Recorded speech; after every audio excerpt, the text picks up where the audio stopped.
করছিস রে ভগবান?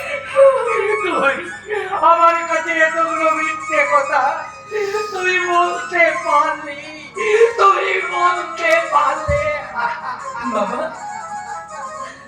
আমি তুমি ক্ষমা করো বাবা।